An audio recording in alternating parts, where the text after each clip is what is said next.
How this is going to be formatted is we ask that everybody please mute themselves. You can use the chat to enter in any questions you might have while we're presenting. We do have somebody moderating the questions. And then at the end of the presentation, we'll allow folks to ask questions out loud. Month to month for youth is 209. Could you please mute yourself if you're not muted? We'll ask that you use the hand raise option in Zoom so that we can identify who is wanting to ask questions, and we'll answer it as we go.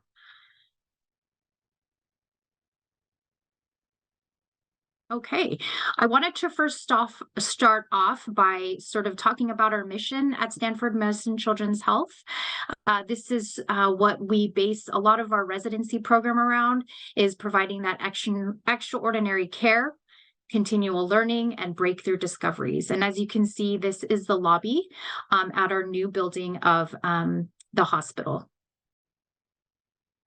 Our vision is to have a process of creating America's most technologically advanced, family-friendly, and environmentally sustainable hospital for babies, children, and pregnant women. And as you can see here, this started from Lucille Salter Packard's dream of helping childhood diseases disappear. We have expanded our hospital with the new buildings that we've had. I believe we've expanded to an additional 149 beds. We have additional OR spaces. We have a nice green area for families. We have options for families to be able to do their laundry, to sort of make themselves feel more at home when their children are staying in our hospital for longer periods of time. Not only do we have our standing hospital in Palo Alto, we do have hospital partners that we partner with. We have Dignity Health, which would include Dominican Hospital and Sequoia Hospital. We have El Camino Hospital, Good Samaritan Hospital, and John Muir Health. Those are our partners. Now, we also have different centers within our organization. The Bass Cancer Center, where they take care of our cancer patients. We have a brain and behavior center, CF and pulmonary disease center. We have the Heart Center, which is growing. And we have our Johnson Center, which includes our obstetrics areas, L&D maternity, and our neonatology unit. And we also have transplant and tissue engineering. An overview of what our program offers. So we really try to give those opportunities that will enhance the education that you've gone through or are going through, and really expose you to different medical advancements and the individuals that are responsible for them. We also prepare the new graduate nurses for a highly complex and fast-paced acute care environment because, as you know, our patient population is getting sicker and sicker. We also have a supportive network of nurses, mentors, preceptors that will really support you through that transition from that new graduate nurse to a clinical nurse. We also have one-on-one guided clinical preceptorship experience. So along with the education that you get in our program, you also have that one-on-one preceptor support on the units. And again, we have on-site classes and simulations. We partner with Vizient AACN Nurse Residency Program, and we are also an accredited practice transition program with distinction, which means that our program meets the standards for nurse residency programs. Focus is really to transition you out of that competency role, our transition to competency and professionalism. And really, this program is designed to support the new graduate nurse to use effective decision-making skills. We want you to be able to provide clinical nursing leadership skills at the point of care, so at the bedside. We want to incorporate research-based evidence into practice, so don't let go of the research portion that you've been doing in your academic setting. Really strengthen that professional commitment to nursing and formulate an individual development plan. As you can see here, the resident, we do offer a lot of support for you, right? So the residents are at the middle of this circle. And as you can see, we have a lot of different support from our hospitals, from your CNO, right? HR recruiting from the beginning. We have our academic partners, so the schools that you are attending, we do partner with them. We discuss things that are happening and how we can sort of improve our program. We have our content experts that deliver all of the new material to you, your unit leadership and managers, the preceptors that will be supporting you through your orientation. We have facilitators, and we also have your coordinators that will support you through the residency program. The way the program is structured, it is a one-year commitment. Within that one-year commitment, we also have monthly seminars. So it's an opportunity for you to check in as a cohort. And we do provide additional education and topics to talk about that also help you as you transition into your role as a clinical nurse. We also have the hospital and unit-specific orientation portion of that, right? Where whichever specialty you're in, you will get that unit-specific education and orientation. We have advisory committees. Again, we have our academic partners, and really we integrate nursing and interprofessional content experts. Where we base sort of our program is with leadership, right? Leadership, all of our nurses are leaders, right? Leaders at the bedside. We advocate for our patients. Quality outcomes, everything we do, right, is based on evidence-based and the professional role.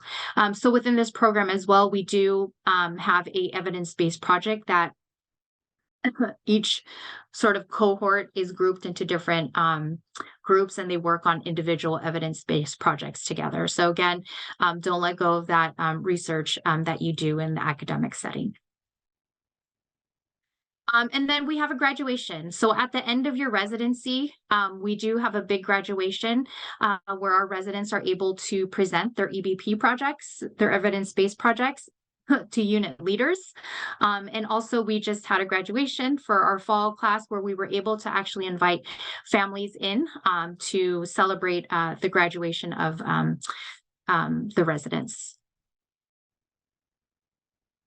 We do a lot of evaluation within our program, and this really just helps us improve the program itself. So as you can see here, there's the Casey Fink Graduate Nurse Experience Survey, which we offer and have you fill out at the beginning of your program when you start, at 6 months, at 12 months, and we hope to catch you at 24 and 36 months. And this just really helps us understand sort of the progression of that new nurse, you know, up to a year at least, and then hopefully we can get more data at 24 and 36 months. And then resident progression survey. That's also administered at the program start, at 6 months, and at 12 months. And then we have our end of program evaluation where we want to get feedback on the preceptors, facilitators, the sessions that you participated in so that we can also make it better for future. And then post-residency survey. And that also includes your career progression. And that's usually done at about 24 and 36 months. So lots of evaluation so that we can understand more about what's happening and make the program even better. And I will hand it off now to Stacy, who is going to talk about the application requirements. All right. Thanks, Marshall. Hello again, everyone. Welcome. As mentioned during introductions, I am with our talent acquisition team. And as Marshall did mention, I will be going into greater detail about our program requirements and application directives. I would like to preface that our presentation this evening is related to our spring 2024 cohort, which is scheduled to start March the 25th, with applications being accepted between Monday, October the 9th and Friday, October the 20th at noon Pacific time. Once our job posting does go live in the coming week, requisition details will be added to our program page with directives on how to apply through our career site. So more to come on that.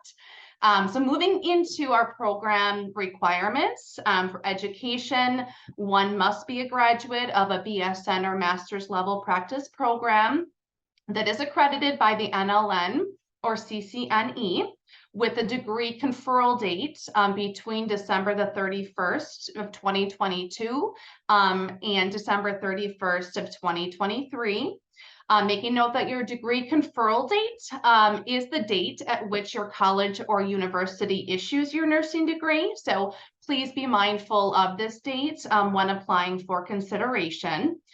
For license and certifications, one must be must hold rather a current unencumbered registered nursing license that is issued by the state of California, and must also hold their basic life support certification issued by the American Heart Association. And lastly, one must be willing to commit to a program that is 1 year in length and may not have any prior paid work experience as a licensed registered nurse before programs start. It is also very important to stress that there are not flex in these requirements to be eligible for consideration. One must meet all criteria as reviewed. Alrighty, so now we're going to take some time to talk more about the departments that will be participating in the spring cohort. And we actually do have nursing educators from these areas with us this evening who will be providing us with additional information about their areas. All right, so critical care, do we have anyone from PICU with us this evening? That's me. Hi, my name's Rashonda Greer. I'm the MTDS for critical care, so I kind of straddle both units, but I'm going to present on PICU tonight. So the Pediatric Intensive Care Unit, also known as the PICU, is a 36-bed level 1 trauma center and critical care unit that takes care of a variety of patients with a range of critical illnesses. So they specialize in trauma, neurosurgery, transplant, airway disorders, and we do some ECMO. They have a 24/7 intensivist coverage, staffed by residents, advanced practice providers like PAs and NPs, fellows, attendings, and specialty care services. And then they have a multiple specialty care teams that you can be a part of after you've been here for a while, with a variety of quality improvement projects for nurses to partner with the providers and ancillary staff, which will really. And the unit's staffed by 160 nurses, and they actually were 8 weeks in teaching status in 2018 and won a Team BZ award in 2022. Great, thank you. All right, how about our pediatric CVICU? That's me. Hi, everyone. I'm Ashley Frankel. I'm one of the CVICU nurse educators. So our CV is primarily a surgical ICU. We take care of patients that are born with congenital heart defects or have cardiomyopathies. So the age range could range. We primarily see neonates and infants, but we'll see adult patients as well intermittently. We take care of patients who are on ECMO. We take care of a lot of post-transplant patients because we're a big heart failure center. And we also take care of patients who are on ventricular assist devices. So if their heart's not working as it should. We will close patients' chests at the bedside. We'll emergently open patients' chests at the bedside. We'll cannulate onto ECMO at the bedside. So sometimes you'll feel like you're kind of in a pseudo OR. In regards to patient assignments, we primarily will do one-to-one patient assignments. Sometimes we'll have some pairs on the unit. And then every so often, we even have 2 or 3 nurses to one patient, just depending on how sick they are. So it's a very fast-paced environment. It's very high acuity. We're actually one of the highest acuity pediatric CVICUs in the nation. And so if you're looking for an environment like that, come over to us. We love our new grads. We definitely know that it's a very steep learning curve, and so we'll be with you every step of the way, and our new grads tend to do very well here. So we're looking forward to seeing you all soon. Thank you, Ashley. All right, so we're going to segue on over to our acute care specialty track. Anyone from our medical surgical PCU 300, 360, and or 400? Yeah, my name is Jennifer. I'm one of the educators in acute care. I'm actually going to be covering PCU 200 as well, as their educator is not here. PCU 200 is our cardiac step-down unit. It's a 26-bed unit, soon to be 32 beds. They primarily care for children with congenital and acquired heart defects. On PCU 200, they also have babies as young as a few days old to adults in their 40s and 50s who are also born with a heart defect. There are patients, or on the unit, there's a robust transplant program. We have one of the few acute care units in the country that care for patients with ventricular assist devices and inotropic drips to support their heart function. And we have a mix of patients that stay for a few days on the cardiac unit, and then patients that stay for months while waiting for their transplant or post-surgery. So you get to form a really good relationship with them. PCU 300 is our solid organ transplant unit. We primarily care for liver, kidney, and small bowel patients, whether they're waiting to receive their transplant or they've received their transplant and maybe they're having complications. We also have our nephrology service on PCU 300, where we do peritoneal dialysis, and our patients get hemodialysis on the unit as well. We cover GI services. We frequently have TPN and lipids for our patients on 300, and other services are rheumatology, urology, and our general peds overflow. And then PCU 400 is our 25-bed unit, and the main focus on 400 is our neurology and neurosurgery patients. We also have a good population of pulmonary, psych, orthopedic services. Our trauma patients go there as well, and then ENT and plastics. We have a cohort of STAR patients who are our chronic trach vented kiddos that are also housed on PCU 400. And we have lots of different neuro patients, including seizure patients. We have patients on halo and traction, and those ortho and spine surgeries. And then PCU 360 is our smallest acute care unit. And it's the only service that is generally taken care of there is general pediatrics. So we have one team that primarily takes care of those patients. And because it's a smaller unit, those nurses have like a very close relationship. You get patients that stay for a very short while to patients that stay for a longer time. There are lots of different kinds of general pediatrics patients that are admitted to that unit. Excellent. Thank you so much, Jennifer. And we appreciate you covering cardiac step down as well. All right, we'll move into our neonatal specialty track. So for our NICU and ICN.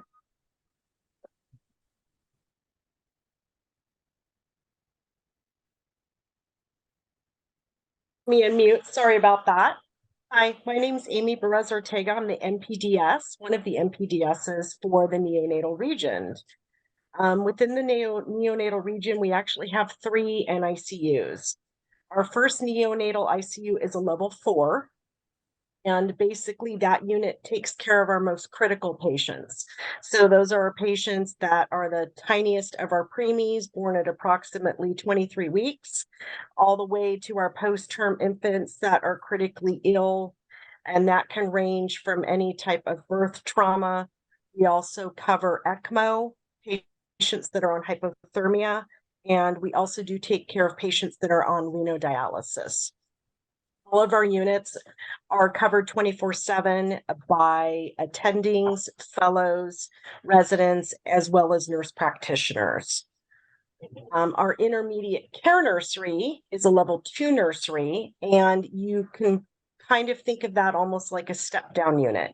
When infants are deemed more stable, they can be transferred down to our intermediate care nursery, and they can take care of a wide range of patients that perhaps are just on a minimal amount of oxygen or respiratory support, as well as any type of feedings, phototherapy, antibiotics. These are the patients that you think of that are more stable and transitioning closer to going home.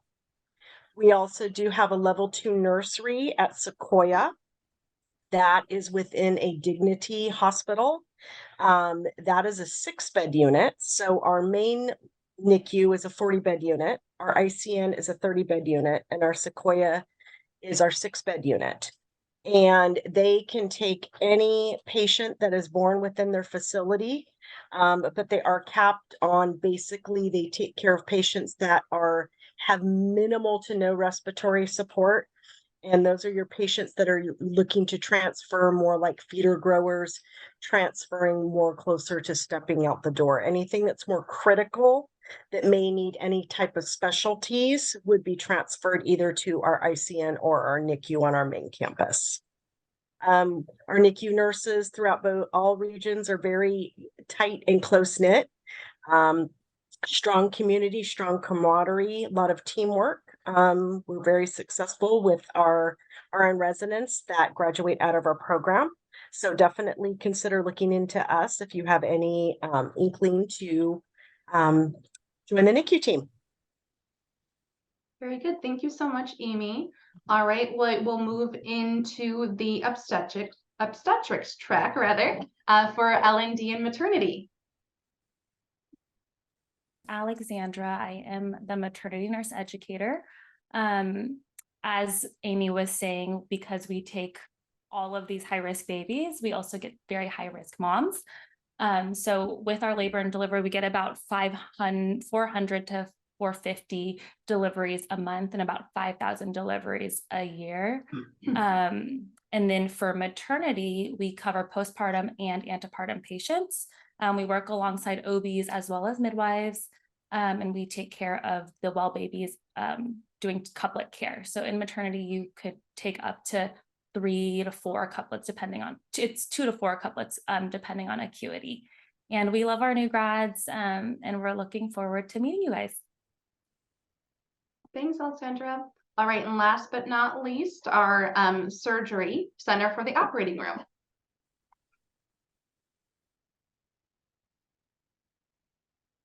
Sorry, I'm here. Get my camera going. Am I on yet? Yep, we see you, Jade. Do you? Oh, I don't see me. Sorry. Hello, everyone. I'm Jade Gunnarsson. I'm the OR educator. Nice to meet everyone. We are the unit in the basement. We have about 40 to 60 cases a day. We have 15 surgery rooms. We actually have more rooms than that, but we have other types of procedures, IR, interventional radiology, cath lab, for example, hybrid rooms. But my region is the intra-op area, which we do your more general procedures. We have 14 different specialty lines. We treat children from, actually, we do fetal surgery up all through newborn, up through teenagers. We have 14 different surgery lines that encompass everything from transplants, heart surgery, ortho, neuro, plastic surgery, general, GYN, urology, ENT, GI. I don't know if I've got them all. Hand surgery, we do a lot. It's an amazing range of skills that we teach everybody. All our nurses have cross-training in most all areas of the surgery suites. What else can I tell you? We have what we call simple surgeries, like tonsillectomies, colonoscopies, but we go all the way up to, as I said, transplants, complicated perfusion heart surgeries. It's incredible what we do. We're very innovative. We pride ourselves in technology. We also pride ourselves in having a lot of heart. We go through a program for the new grads called Peri-Op 101, which lasts about 18 weeks. It follows the AORN standards. So we'd like to train you to have the gold standard of OR nurse training, and that's as a circulator nurse. which is running the room and being the manager of the suite to give our patients the best care that we can. What else can I tell you? I think that's everything. Thank you. That's great. Great. Thank you. And thank you, the educators. Very helpful information. All right. So I'm also going to talk more about the supporting documentation that is required with your program application for consideration. The first document being your current resume. We do recommend that you do illustrate the following: your nursing school and your graduation date, your current license and certifications with both your issue and expiration dates, your clinical rotations and placements with total hours, any related work experience and any related volunteer experience as well. The second document being a cover letter, which indicates your reason for applying to our new graduate RN residency program, which also clearly identifies your first and second choices among the participating units. The third being the letters of recommendation. You are required to submit a minimum of 2 letters. Those letters can be from nursing clinical faculty, preceptors, managers that you have worked with as well. The letters should be signed, whether that be a wet signature or digital signature, and on a hospital or school of nursing letterhead. And then the clinical hours table, you will find the clinical hours table. It will be included in the directions in the application, but you can also find the PDF version on our program page too. And the clinical hours table is where you can include all your hours, clinical simulation, virtual.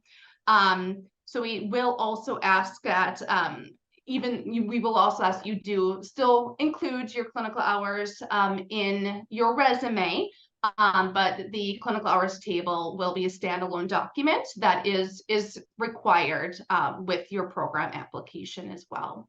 And then finally, your transcripts. Please provide your most recent program transcripts, and do include any transfer credits or prior degree programs that you have been enrolled in. And it's important to note that unofficial transcripts are perfectly acceptable. No need to submit your official copies. Alrighty. So we are going to move into interviewing. As we do talk more on this topic, I do feel that it's important to mention that our interviews have recently returned to an on-site in-person format for both round 1 and round 2 interviews. So if upon review of your application, you are invited to interview, additional information will be provided at that time. But again, just wanted to make mention that interviews are back on site. As it relates to preparing for your interview, we do certainly encourage you to come prepared. Pull upon your experiences that you have had in the clinical, settings, have examples ready for the interview. Certainly do dress professionally. We also recommend that you take your time, take a deep breath. We do want you to succeed. We do want you to do well. We always welcome you to ask for clarification if anything does or any additional explanation is needed. Remain concise. We do recommend that your responses do remain under 2 minutes in length. So do keep that in mind as you do prepare interview responses. And then ultimately, most importantly, we want you to be yourself. We want to see, your true personality as well throughout the interview process. Okay, and we're also going to touch a little bit on NCLEX coordination, applying for licensure, just a couple helpful tips. We do recommend that you follow up with your nursing school to ensure that your name is on the California Board of Nursing roster, and that is really to avoid any issues sitting for your NCLEX. We also do recommend that you make copies of your live scan and fingerprints, especially important if you do encounter any delays with the board. Also be very mindful of the program start date when you are coordinating your NCLEX test dates. And then we also do recommend that you consider the NCLEX quick results from Pearson VUE if your test or retest date is within a few weeks of the program start date.